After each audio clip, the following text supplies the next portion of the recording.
Hello viewers, welcome to my YouTube channel. 2023-24 উচ্চ মাধ্যমিকের রিভিটিভ test paper থেকে ইংলিশের আরও একটি পেজের সলিউশন আজকে তোমাদের জন্য নিয়ে হাজির হয়েছি।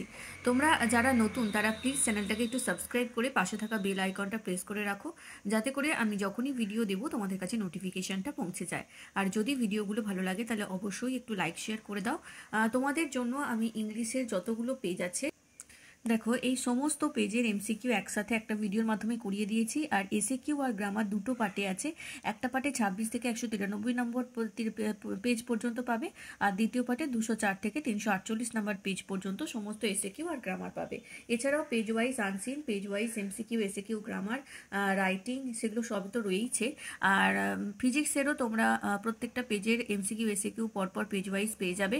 সংস্কৃতের সমস্ত পেজের একসাথে এমসিকিউ এসএকিউ দেওয়া হয়েছে। সবই এই ভিডিও ডেসক্রিপশন বক্সে আমি লিঙ্ক দিয়ে দিচ্ছি, সেখান থেকে দেখে নাও, প্লেলিস্টের লিঙ্ক দেওয়া থাকবে। আর আজকে আমি তোমাদের সাথে যেটা শেয়ার করব সেটা হচ্ছে 311 নাম্বার পেজের এমসিকিউ এসিকিউ আর grammar. The blind girl said that she would got off at. Blind girl, যে অন্ধ মেয়েটি বলেছিল সে কোথায় নামবে? নৈনিতাল, মুসৌরি, দেহরা না সাহারানপুর? সাহারানপুর। তাহলে option D. Abdul Kalam ancestral house was build in. Abdul কালামের পৈতৃক বাড়ি তৈরি হয়েছিল কবে? Mid 19th century, late 19th century, early 20th century, early 19th century. এটা হবে অপশন এ, মিড 19th সেঞ্চুরি, 19 শতকের মাঝামাঝি সময়। Mrs Jones gave the boy. Mrs Jones ছেলেটিকে দিয়েছিল 5 সেন্টস, 50 সেন্টস, 10 সেন্টস, $10, $10 দিয়েছিল। Option D. The hermit was, hermit বা ওই যে সাধু, সে কিরকম ছিল? Tall and weak, short and weak, frail and strong, frail and weak. Frail এবং উইক, তাহলে অপশন ডি।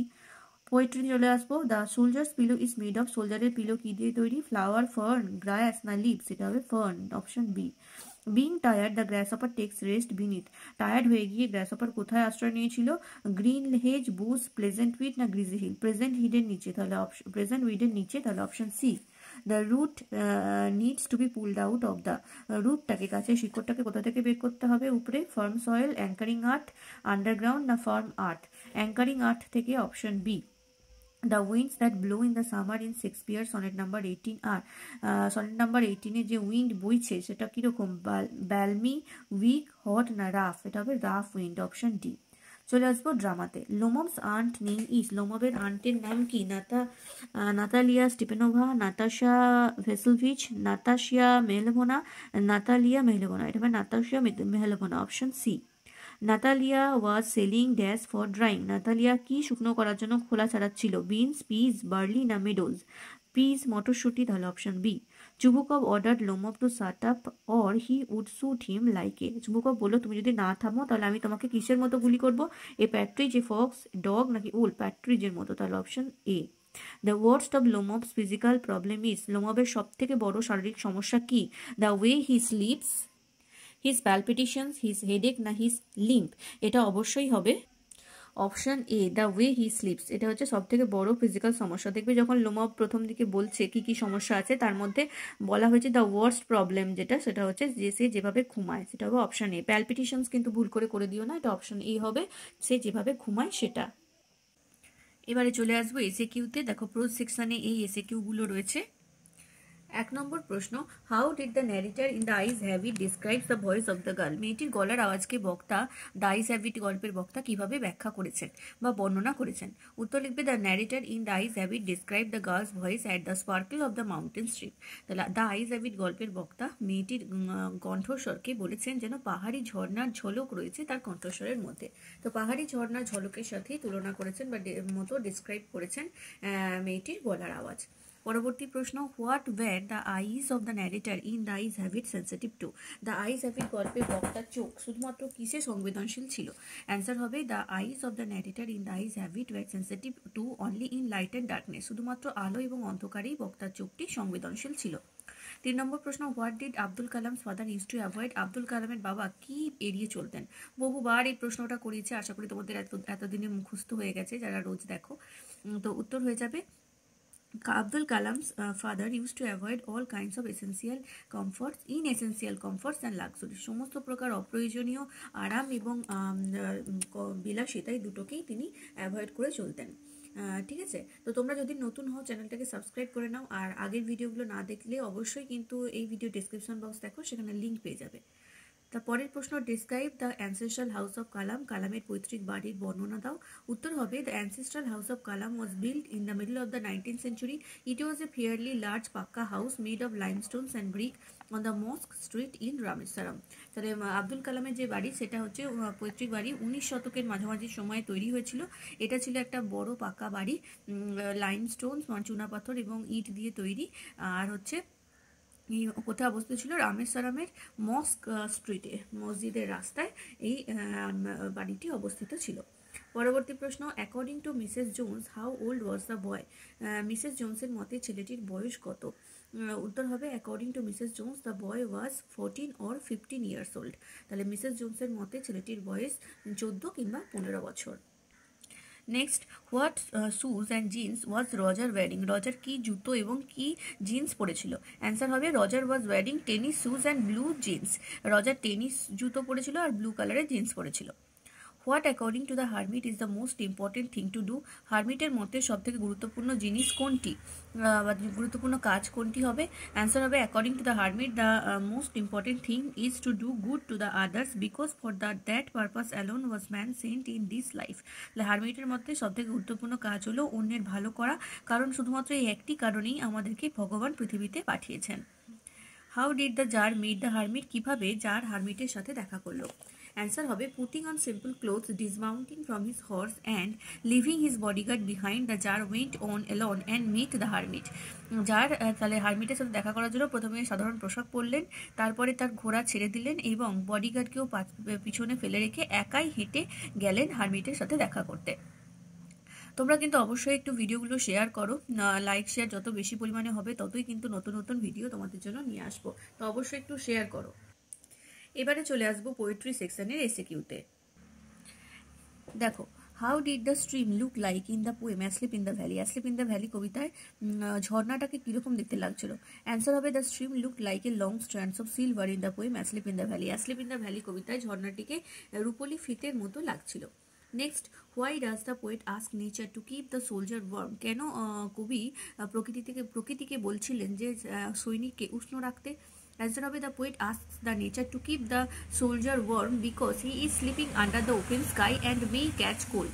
তাহলে সৈনিককে শীতল উষ্ণ রাখার কথা তিনি প্রকৃতিকে বলছিলেন কবি, কারণ ওই সৈনিকটি খোলা আকাশের নিচে শুয়ে আছে আর তার হয়তো ঠান্ডা লেগে যেতে পারে, সেই জন্যই তিনি নেচারকে বা প্রকৃতিকে বলছিলেন যাতে করে নেচার বা প্রকৃতি ওই সৈনিকটাকে একটু উষ্ণ রাখে।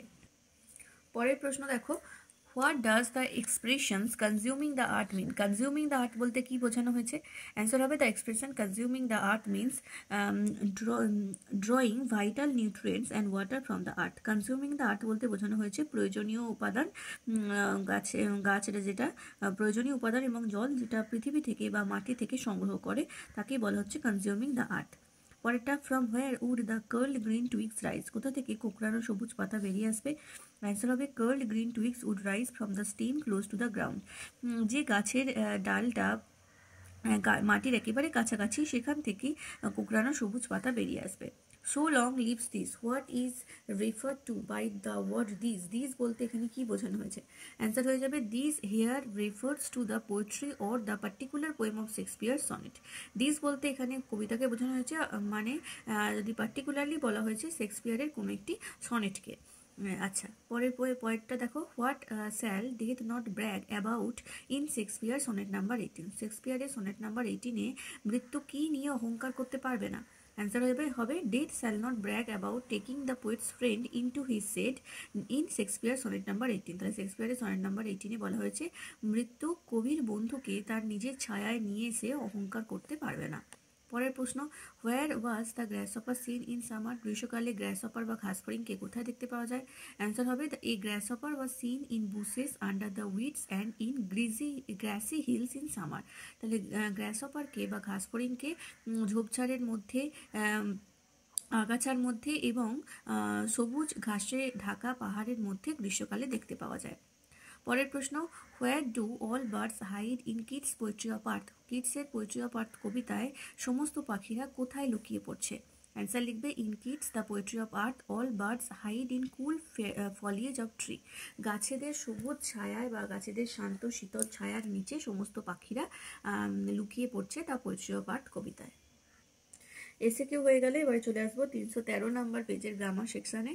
দেখো এখানে প্রথমে 4 দাগের এতে আছে ডু অ্যাজ ডিরেক্টেড। 1 নম্বর, my parents were widely regarded as an ideal couple. Voice change করতে বলেছে, এটাও বহুবার রিপিট হয়েছে। উত্তর হবে people widely regarded my parents as an ideal couple. পরেরটা are you going all the way to Dehra, I asked turn into indirect speech. Indirect speech করতে হবে, অ্যান্সার হয়ে যাবে I asked if she was going all the way to দেরা। পরেরটা I was the most important man, rewrite using positive degree of the important. ইম্পর্টেন্টের positive degree ব্যবহার করে সেন্টেন্সটাকে rewrite করতে হবে, অ্যান্সার হয়ে যাবে নো আদার ম্যান, সরি এটা ম্যাথস হয়ে গেছে, এটা ম্যান হবে, no other man was so important as I. Next, as soon as she left the train, she would forget our brief encounter. Turn into a negative sentence. এটাকে negative করতে হবে, উত্তর হবে no sooner had she left the train than she would forget our brief encounter. পরেরটা দেখো, the water was dripping from his face. The boy looked at her. Split into two simple sentence. দুটো simple সেন্টেন্সে এই সেন্টেন্সটাকে ভাগ করতে হবে। তাহলে প্রথম সেন্টেন্স হবে the boy looked at her, দ্বিতীয় sentence the water was dripping from her face. আচ্ছা, ফ্রম হার নয়, ফ্রম হিজ ফেস,